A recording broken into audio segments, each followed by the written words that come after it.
remarks and let you take it from there, if that's all right with you. It's fine.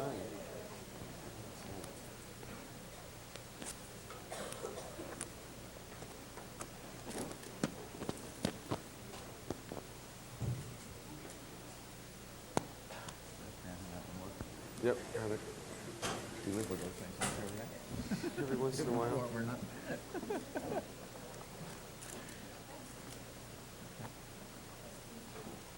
We're going to get started because David doesn't have a tremendous amount of time on his schedule. I just wanted to make a few introductory remarks and then leave it open to David. I'd just like to say how grateful we are, David, to have you here and to have you back, so to speak. I think that you've got a lot to share with all of us, not only your incredibly successful career as a vocalist and composer, but the fact that you have really developed and shown a real understanding of how the medias relate to each other and have bridged some gaps that lots of people don't think are possible. And I particularly love the quote of Phil Glass's in the article that was in Time magazine, the cover story, which talks about the bridges between the popular culture and and what folks will call high culture or serious culture or whatever. Not that there is necessarily a distinction, but you've certainly proven that there isn't. Before I begin, or before David begin, I'd just like to make sure that we understand a few things that we need to do to respect David's request. One is that he's asked, other than official photographers, that no photographs be taken if possible, and that he has to leave promptly at 12. And to assist him in leaving and make sure that he can get out, I'm going to ask you all to stay seated at the end and let David go so that he can get out of here without being bugged and what have you. He can get on to wherever he has to go. If he wants to change those rules, you can change those rules, but that's what we've got so far. Secondly, before we start, I'd like to present to David the Merrill Institute Alumni Achievement Award, which we established recently. We established this recently to recognize former students of the Institute who have done incredibly well with their achievements in their careers, and certainly David is one of those, and we'd like to present this to you on behalf of the Institute. Thank you very much.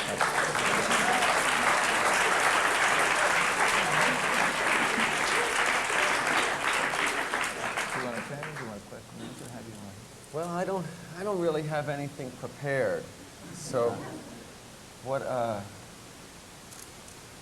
haven't had time to prepare anything. That's all right. So Well, maybe if I can just make one comment, and then we'll let you all ask questions. I would love to have you share with people a little bit about your own perception as to, you started out, you went here, you studied at RISD in painting, and then you've moved on into a different area. Do you see any relationship between those worlds and those experiences and what have you? Do you want to comment on that at all?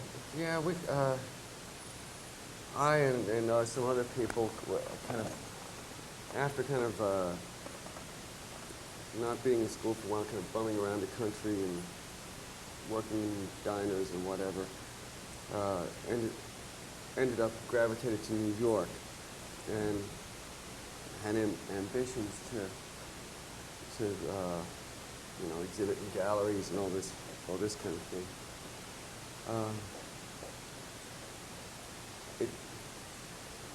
It was a bit disillusioning at first, as I should have expected that, but it was very disillusioning that you'd kind of go to openings or parties or whatever, and one would hope that people would be talking seriously about art or whatever, but of course most of the talk was gossip. And you found out that lots of things were happening because somebody knew somebody else, and it wasn't on the merits of their work or that kind of thing. So it was somewhat disappointing. Not entirely, but a little bit. And so I think myself and a number of other people, a number of other artists, wanted to kind of bypass the gallery scene and just kind of speak directly to the public. And so we were trying to work in a way that was kind of more direct. So we just had a band. and we were lucky and got kind of at the right place at the right time. And I guess some of the material was okay, good or whatever. And it wasn't that strange. There were lots of artists who would come to these bars who hang out at that time. This was like mid 70s. There'd be guys like Vito Conchi and Dennis Oppenheim. Those kind of more performance, I guess performance art or whatever you want to call it at the time. Those artists would come, and other people like Joseph Kassuth, and kind of people who were beginning to be very, very much accepted in the art world, but weren't as well known as they were later. Later on, it seemed, I guess, maybe 5 or 6 years later, it seemed the reverse was happening. People were throwing down their electric guitars and picking up paintbrushes and moving to the East Village. And if they couldn't get a show somewhere, well, they just opened their own place as a gallery. And it seemed to work for a while.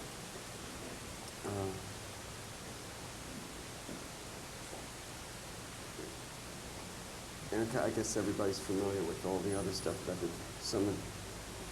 some people kind of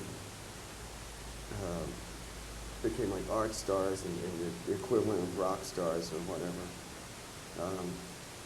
which is either, say, appropriate or seems ridiculous, depending on how you look at it.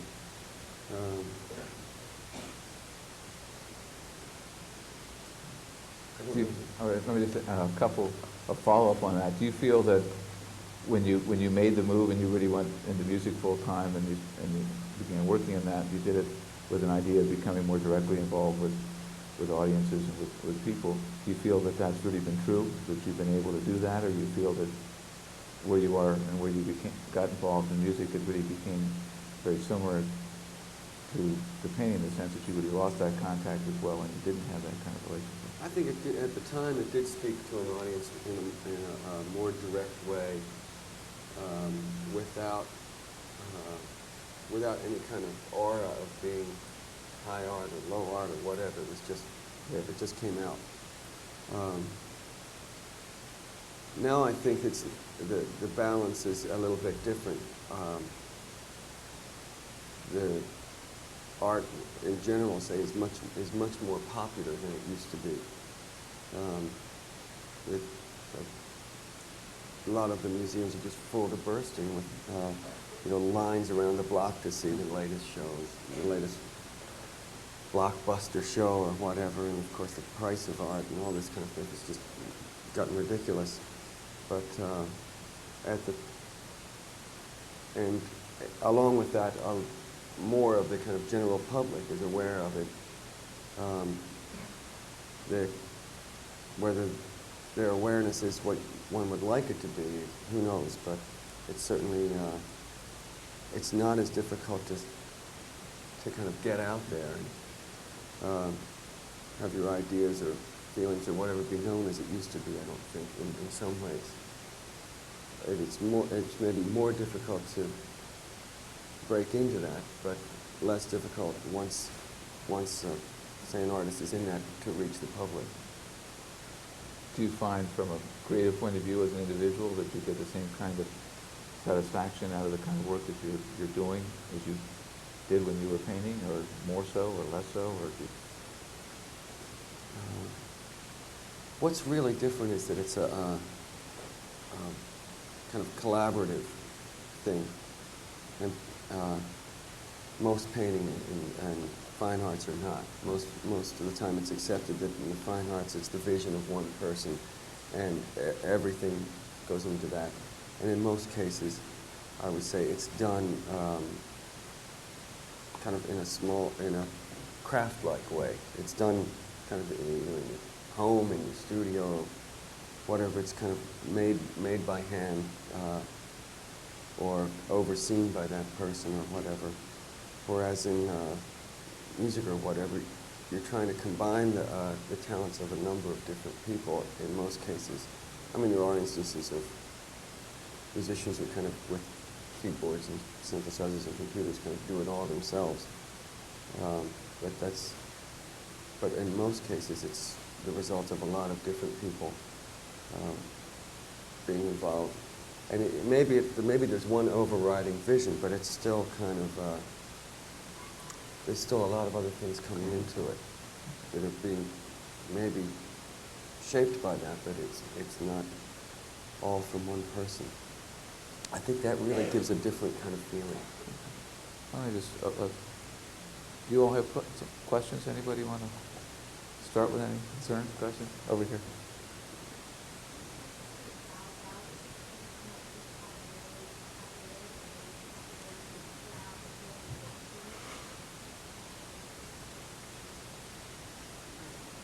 Yeah, the question is, has David's values changed since his popularity is developed and all that has come with the success of his career?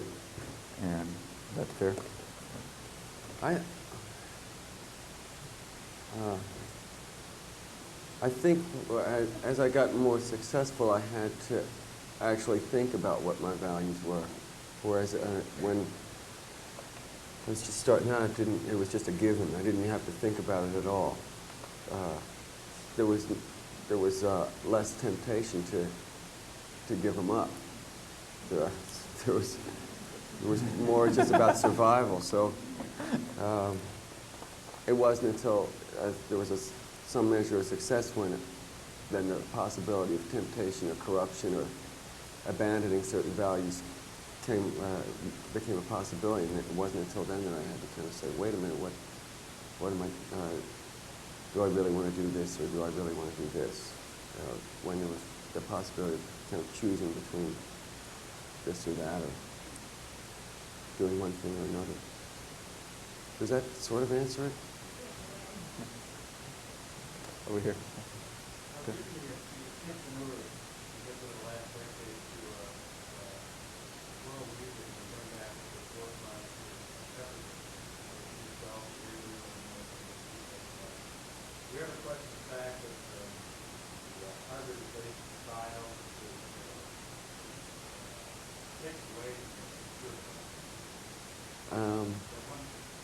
Yeah, sometimes. Sometimes there's been recordings, often by, what one would call, a third world artist who attempts to appeal to the American market and kind of waters down their stuff and makes it sound like a rock record with some kind of spice attached. And of course that seems disappointing, but on the other hand, there is no purity. Nothing is pure. The kind of guitar styles from Africa came about from them listening to James Brown records and rumba records and all this kind of stuff. The electric guitar certainly wasn't indigenous to Africa. Everything like that is some kind of blend. Rock and roll is a blend of a number of different things.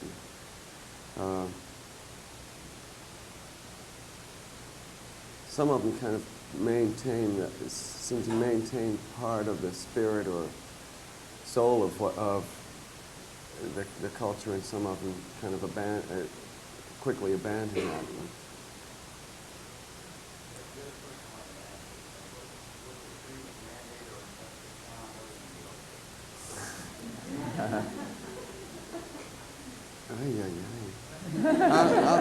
I'll think about it.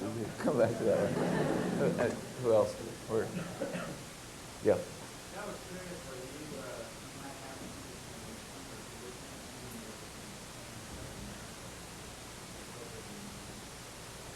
I've heard it on recordings and things like that.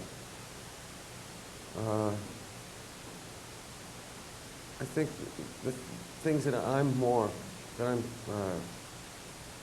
feel kind of closer to, or feel that musicians I can collaborate with,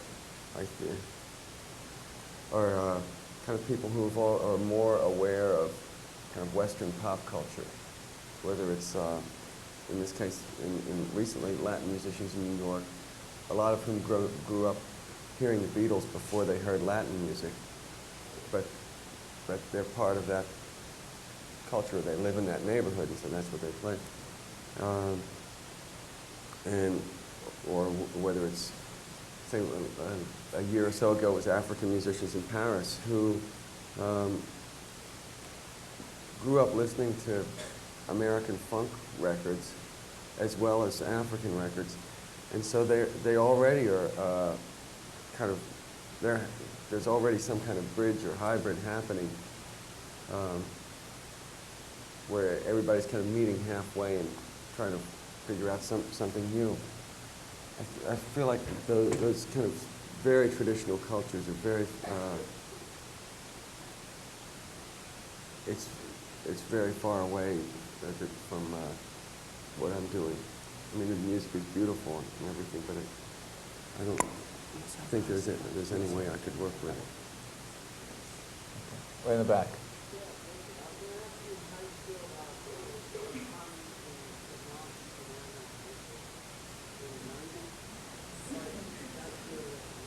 Jeez, it's kind of a big question.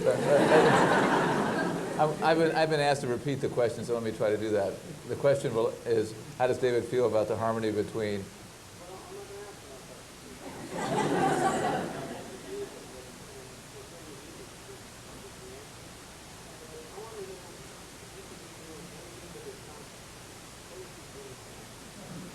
Question is, if you could be doing anything other than what? Than sitting here right now, what would you be doing? I tried to, last year I tried to get another feature film off the ground, in Germany in this case, and it didn't happen. We did a budget on the story, and it was much too high, and we never had an end to the script. The script got, almost to the ending, but then it stopped. There was no ending. So, that was an ambition that was kind of unfulfilled. I would have loved to have finished that, or gotten that off the ground. So it just ends up on the show. Second row.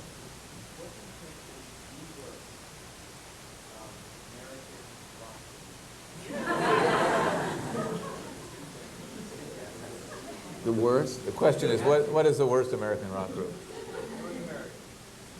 Gosh, the worst ones are actually good.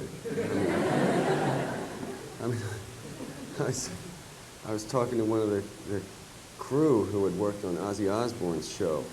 I said, "Tell me about the show. What did he do?" It actually didn't sound as... It's kind of more exciting to imagine it than to actually see it. But I guess probably something that was worse would be something that's really not here nor there, neither here nor there.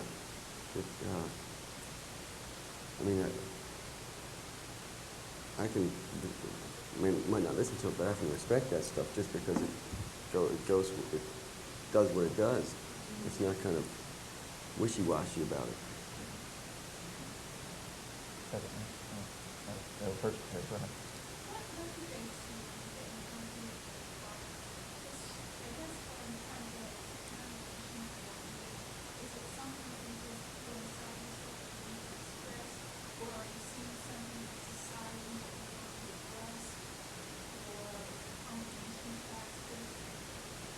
I guess the question is, where do the ideas come from? Are they responses to things out in the world and the society that he wants to react to, or is there something inside him that is there that he just feels he needs to express?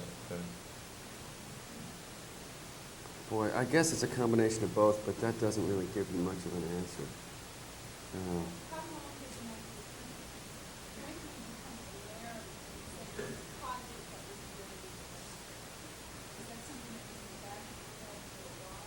Parts of it, yeah.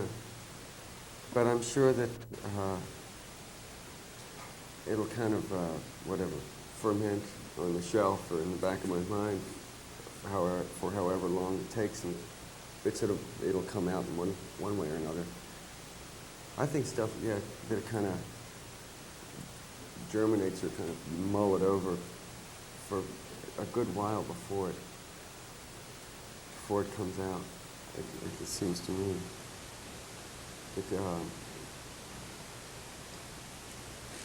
That if it's there's only, as you know, what someone said, there's only a few really good ideas, and if you have a good one, it just, you don't forget it. It stays there, and then the rest of it seems to be a craft of kind of making that work.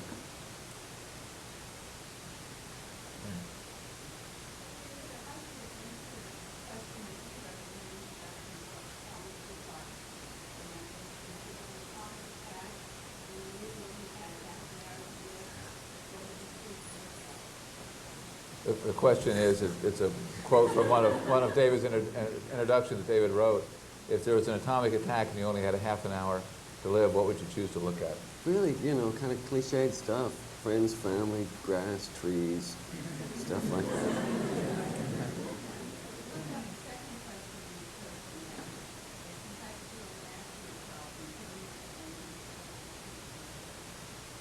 The question is, if you had to do an ad for yourself and couldn't use your own image, what would you use to represent yourself?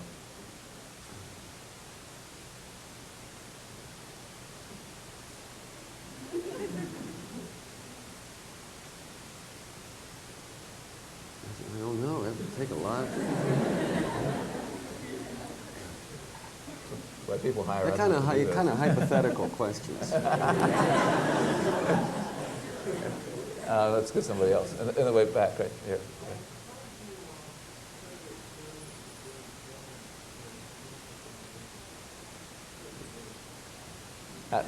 The question is, how would you compare the experience of doing films to that of music or visual art? I think if it's a kind of ambitious film where you're trying to work with a bunch of people, it's more like music where it's collaborative and it's kind of somewhat a group effort, kind of formed by maybe one person's vision, unless it's a kind of a film you do yourself, where you kind of do everything yourself, the camera and the lights and everything, and then it's, I guess, more like fine art. In the middle.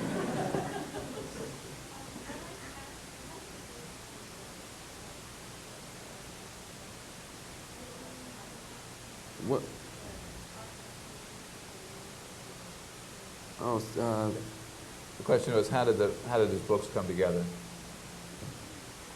A graphic design company, Manhattan Design, a guy from there approached me about doing it. I think he'd done things like, he'd done some ads and some album covers and odds and ends like that. And he said, how about doing this? How about if I take the idea around to some publishers? And so I said, sure, it sounds like a good idea.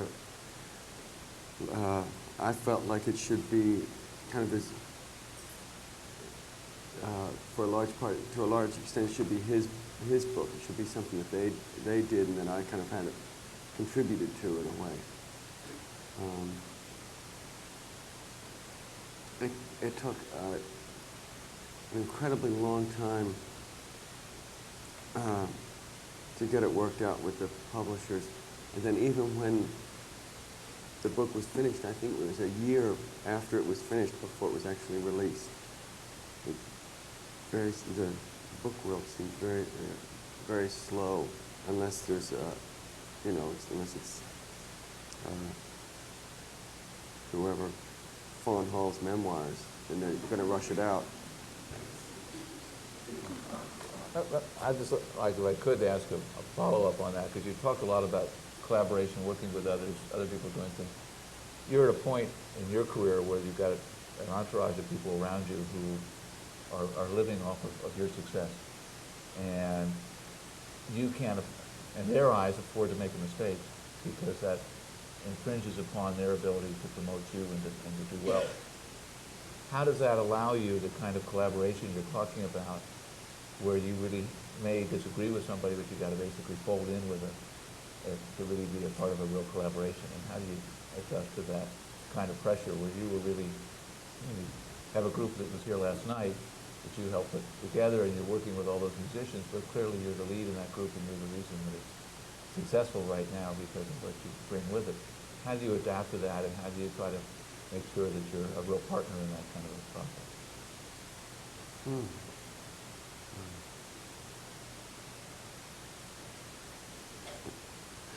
How do I work with them? Well, and how do you keep it as a real collaboration when, at this point in your career, when you're really the lead, you've got all these people depending on you. If somebody has an idea, you've got to give a little bit, and if it's not your vision, it's their vision, you've got to give up something that you may not, at first blush, think is the way it ought to go. Mm-hmm. But you've got to ride with it if you're going to really be a collaborator on it. And how do you work with that? Because you can't just, you can't just walk. Yeah. Well, in this case, I guess I kind of have veto power, but a lot of the arrangements and whatnot, rhythms and arrangements are brought in by members of this group in this case. And so although I might have veto power, the stuff they're bringing in is really good. So I haven't been put in the position of having to say, no, that's not what I want. I mean, occasionally that happens, but not very often. So I think everyone gets a feeling of satisfaction from it. Has that been true in other projects as well, where in a sense, although you're collaborating and drawing from them as resources and they're all feeding into it, it is really your decision at the end that really is how this whole musical form is going to shape. With Talking Heads or something like that, it's more difficult because we've been together for a long time. We're kind of closer in this, more of a, it's not as clear cut that I'm the kind of the boss or whatever.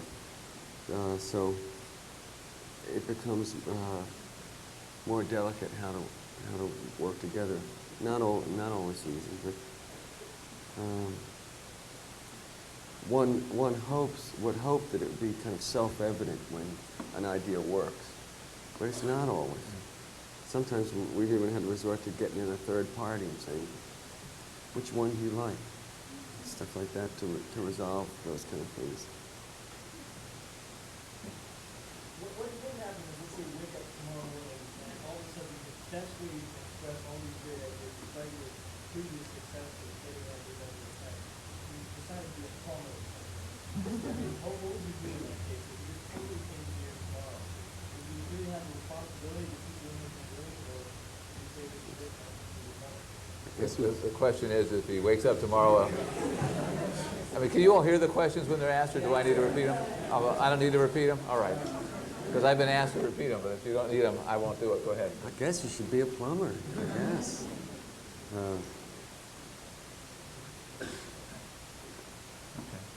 Any, right back here, yeah. Go ahead.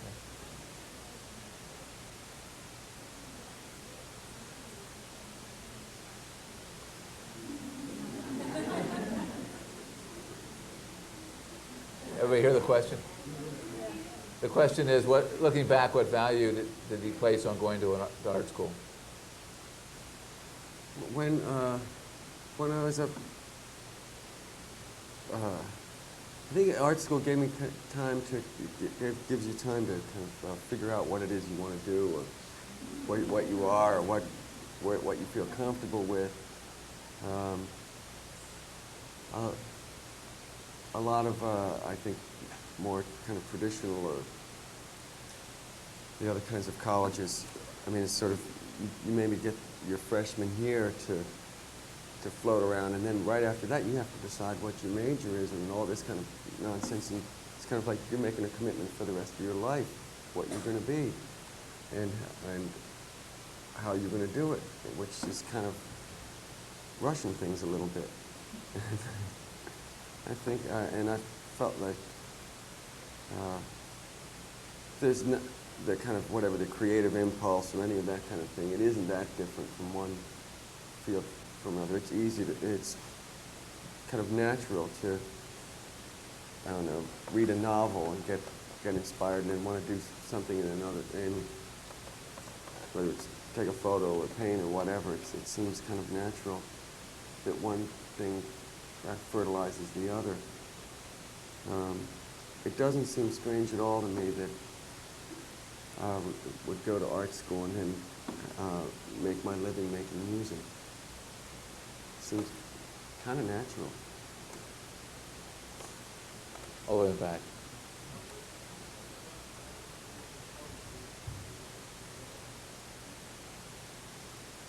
Everybody hear the question? Okay. Hard to tell, but I think it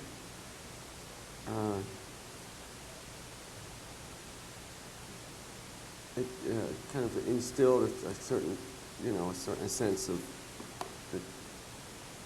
that you're supposed to follow that you're encouraged to kind of follow your instincts, or at least I would hope that you would be, and that.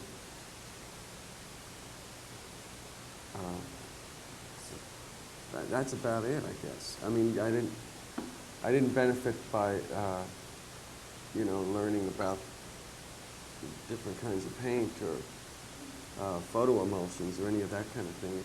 There's nothing direct that that you can transpose over. Yes, go ahead. Back.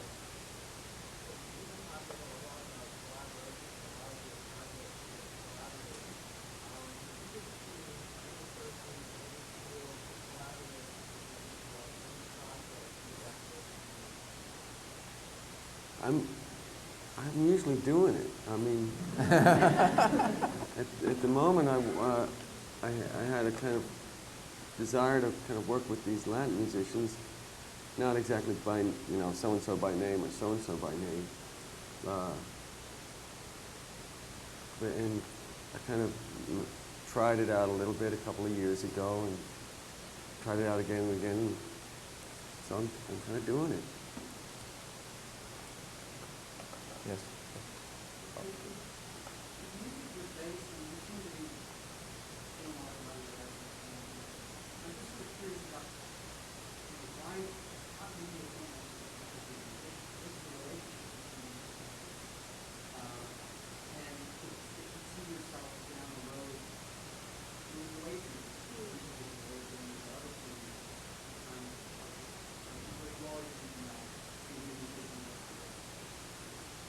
You hear the question back to back? Okay. I think I'll probably keep doing it, but it's, I started off, whatever, making videotapes or drawing or whatever, and as well as making music in my spare time, and it kind of got switched around where now I make more money doing music, but that might not always be the case. And I'd love to be able to do both, kind of split. I don't see it being that different. I mean, what you do is different, but I don't see the creative process being that different in either field. I don't know if it's possible to kind of jump around that much, but I would like to think that it is.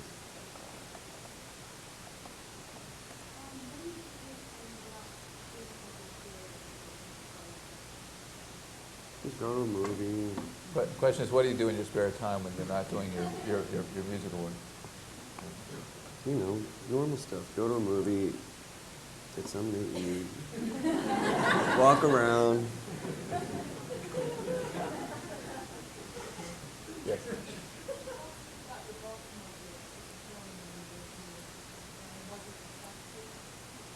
Yeah, sort of. Sort of.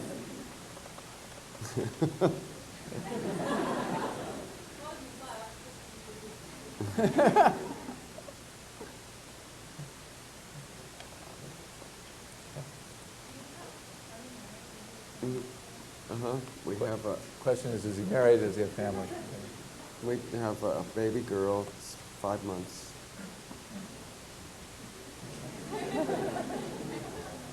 Okay. Malou. Yeah.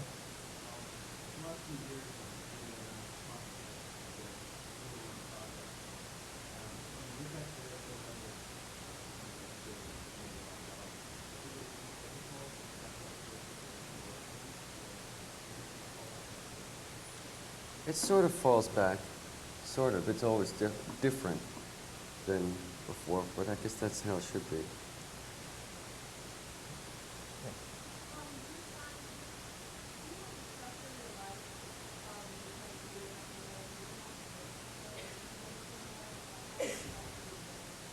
Can you hear that in the back? Okay.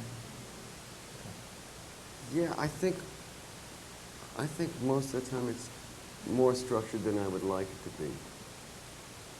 You know, whether it's appointments or schedules or commitments or whatever. You think it's with the students? Yeah, I mean, it seems like I'd rather that it be looser sometimes, but it's not. Yeah.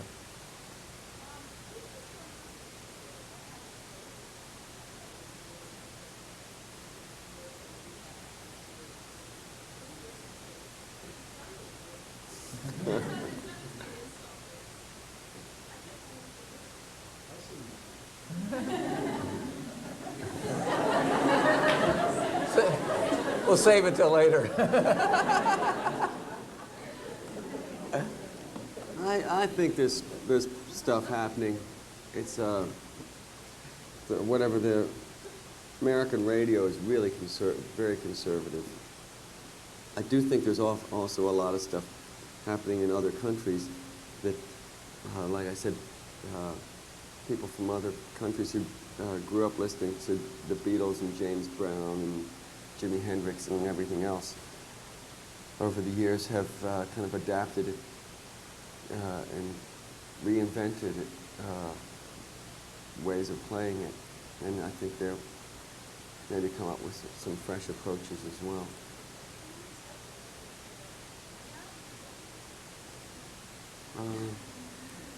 Trying to think of what. Yeah, well, occasionally. Not, I guess you were turned on by the whole Latin sound before you got into this. yeah. That's good to keep. Way in the back.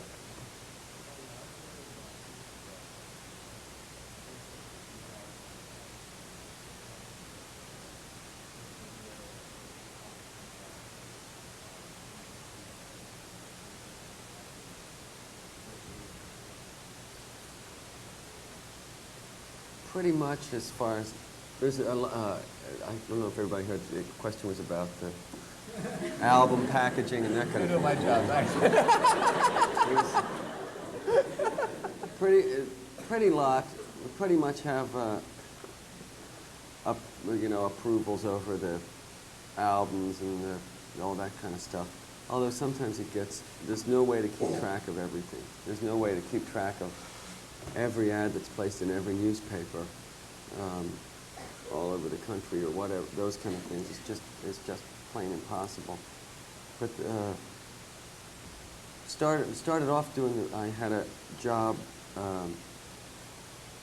in a darkroom at a graphics design company in New York for a little while.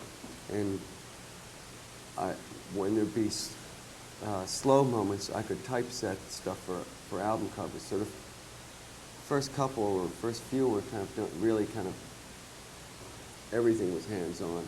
Then after that, I started bringing in designers, just partly because it was fun to have other people throw in their ideas.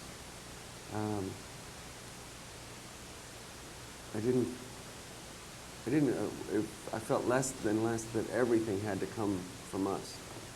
That we could accept stuff from other places.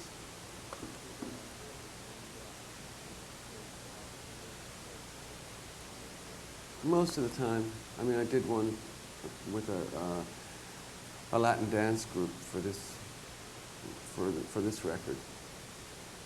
But then on the last Talking Heads record, I didn't do any. They were kind of outside directors.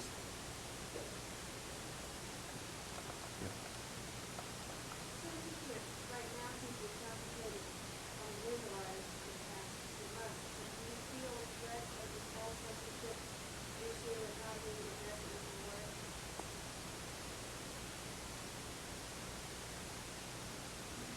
Um,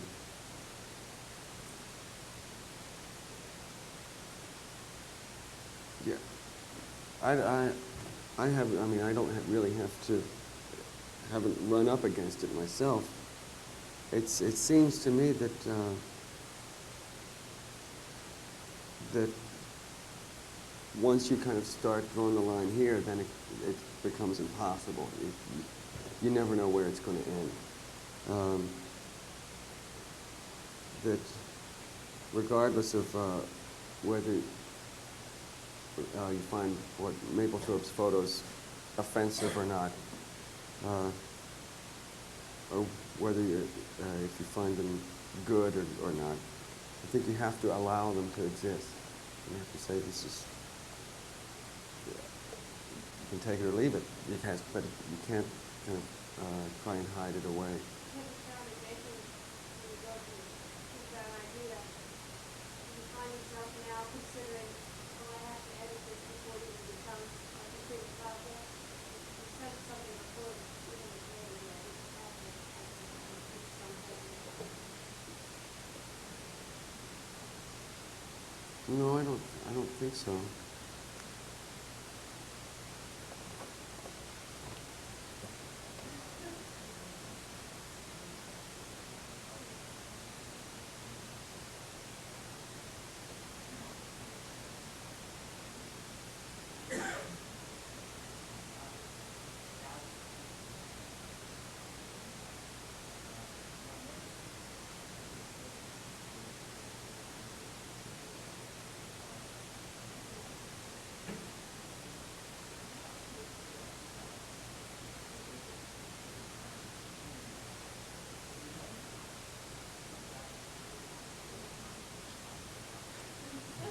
It would get kind of silly. I mean, I don't think I am good at everything, and it would. I mean, just from a kind of a media standpoint, it would look kind of suspicious.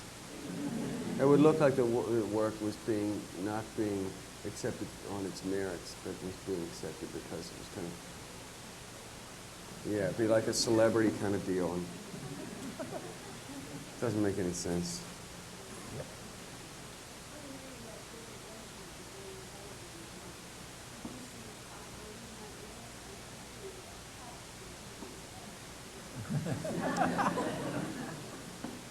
It's, I have occasionally been asked to direct them, and just haven't done them so far. Sometimes because the product is just not something I would want to be associated with. It's sort of tempting because, I mean, on those kind of things, it's unlimited. The budgets are unlimited, and no one's telling you, no, you have to do it in a cheaper way or anything, which is kind of, which is kind of disgusting. But it is really tempting. But I don't know. I don't know what I would do if I did one.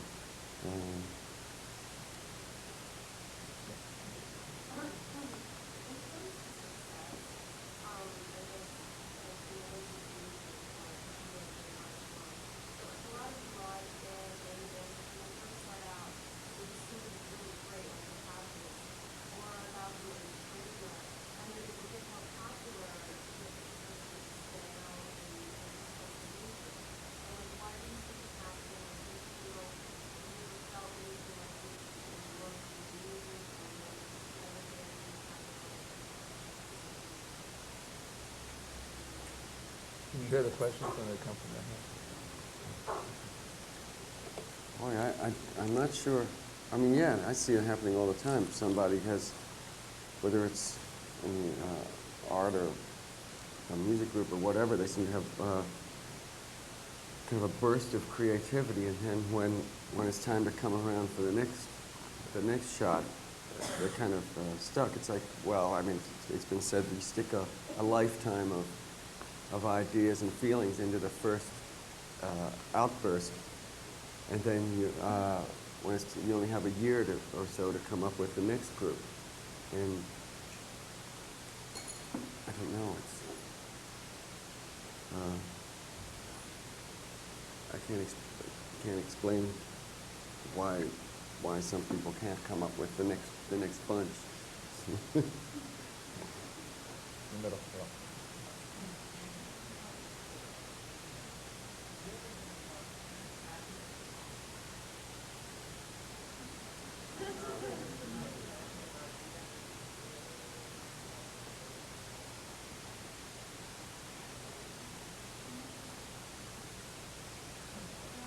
Can you hear the question? The question is, does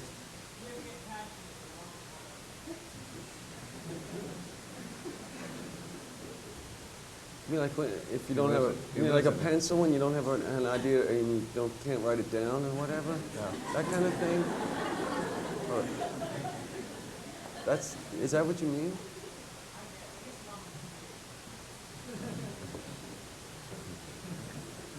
all way, but yeah. No,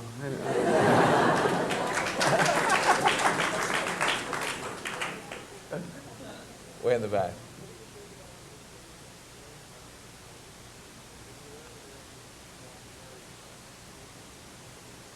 The part of Brazil that I was in is not suffering kind of as much devastation as the Amazon region. It's a really big country. My feeling about it is that I mean, of course it shouldn't be happening. Of course it's terrible, and all this kind of thing. But I mean, occasionally, a lot of it comes back to us. Like a lot of the reason that these people were encouraged to settle there was that, say, the World Bank, which is kind of a group composed of like American banks and European banks and Japanese banks and stuff like that, decided that they would fund a road that would go through the Amazon. Of course, as soon as you build a road, all the people come in, and they have a way to get in there and exploit the place. They were told before they funded this road that the results would be devastating. They went ahead and funded it. After that, there were these kind of settlement projects in the Amazon region where, I mean, Brazil is a poor country, and so there was lots of people, say, in the big cities in the south who were offered, say, 40 acres and a mule or whatever.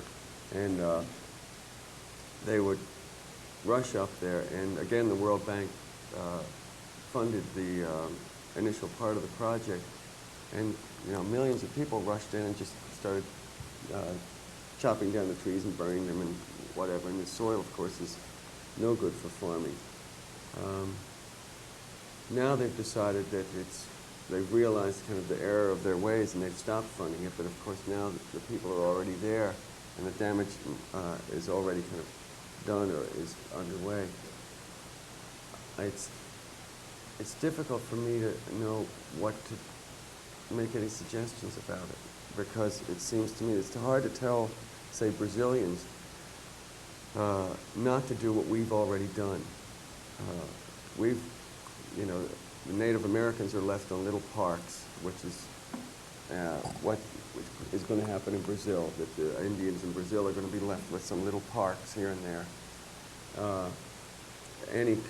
There's hardly any virgin forest left in the United States. There's none left in Europe. In the whole of Europe, there's maybe 1 acre of virgin forest that hasn't been, isn't totally under control of mankind. And Europe and America, have been traditionally in the last century, the richest countries on earth, because they exploited all these resources. So the Brazilians look at us and say, wait a minute, you guys got rich, and now you're telling us not to do it. it's really difficult to turn to them and say, no, you must stay poor. We exploited our resources. We're rich, but we realized the error of our ways. But so now we're going to tell you to be poor. That's the way it looks to them. I don't know what the answer is.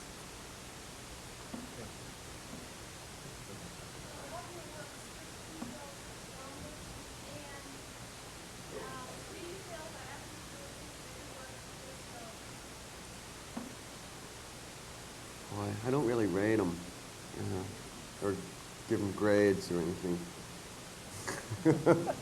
Luckily, right? Yeah. There's some I think that it works better than others, yeah. Whatever that means. Do you feel that there's a progression in quality or just a progression?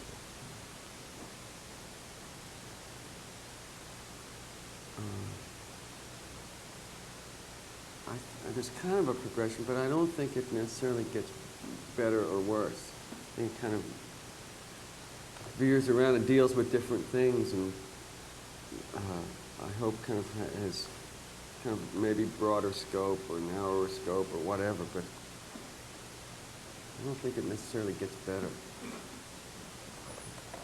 Exactly.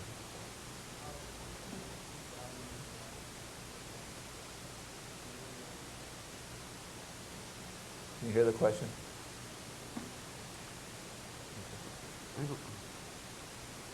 I don't know. I mean, I guess I don't stop and ask.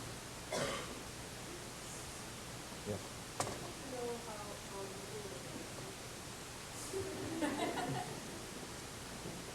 They can appreciate not working there, probably. Yeah. I mean, after doing that for a while, I decided that I gotta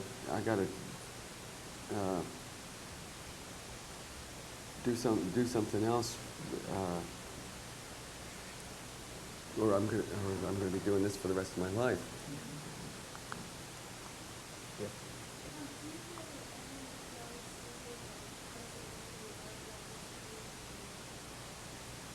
Not anymore. I would hope not so much anymore. Although it still seems like in America anyway, New York kind of gives the validation. Kind of, once you kind of get the stamp of approval, whatever, however ridiculous that is, once they give you the stamp of approval, then the other places accept you as well. I think it's less true than it used to be. There's a lot of things coming from other cities, and certainly Europe now is kind of this stuff there that has never or rarely been shown in New York, but is very well accepted there.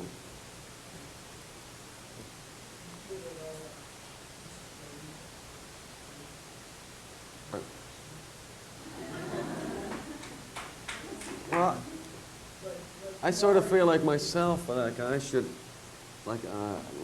be have more prepared, or have a show, and slides and da-da-da-da, and the whole, lecture demonstration kind of deal. That just to come in and kind of wing it is maybe less than you all might have hoped for. But I think I'm getting something out of it. Welcome to that.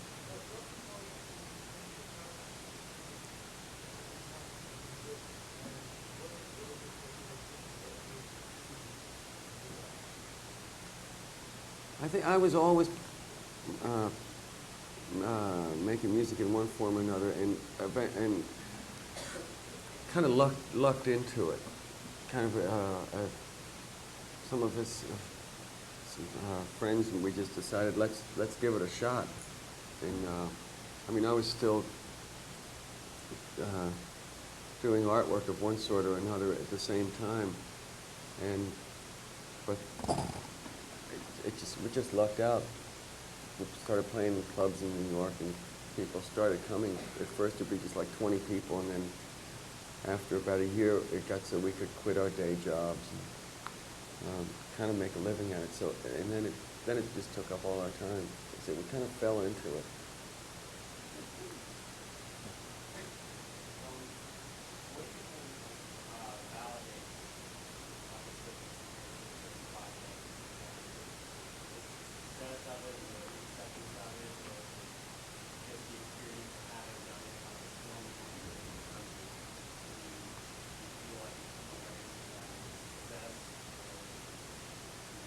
I mean, is it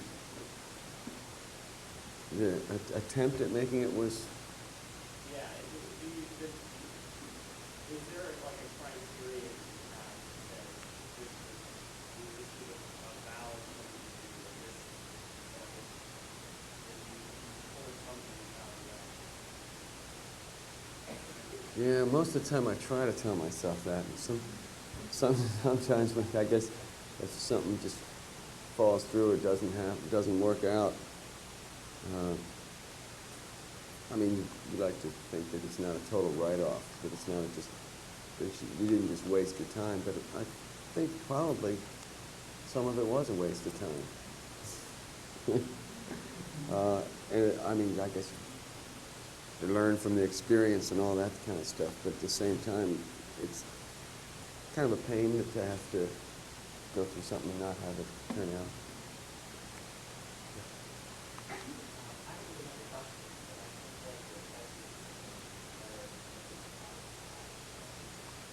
Thank you.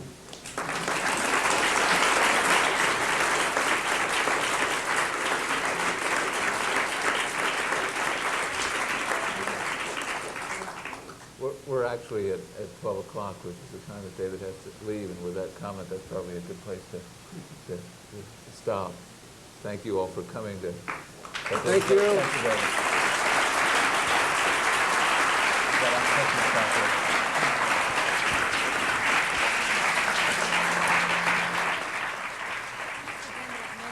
What? You asked that David's sister. Can you guys hold that?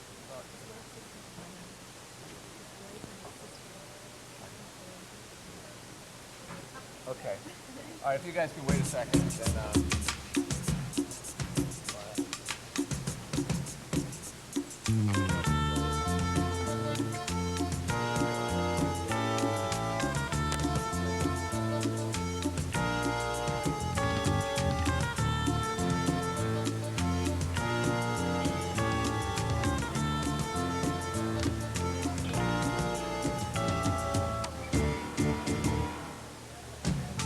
Now and then I'll get horny.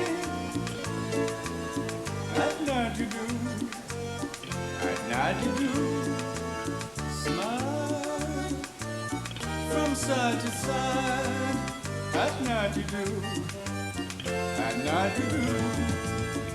She'll be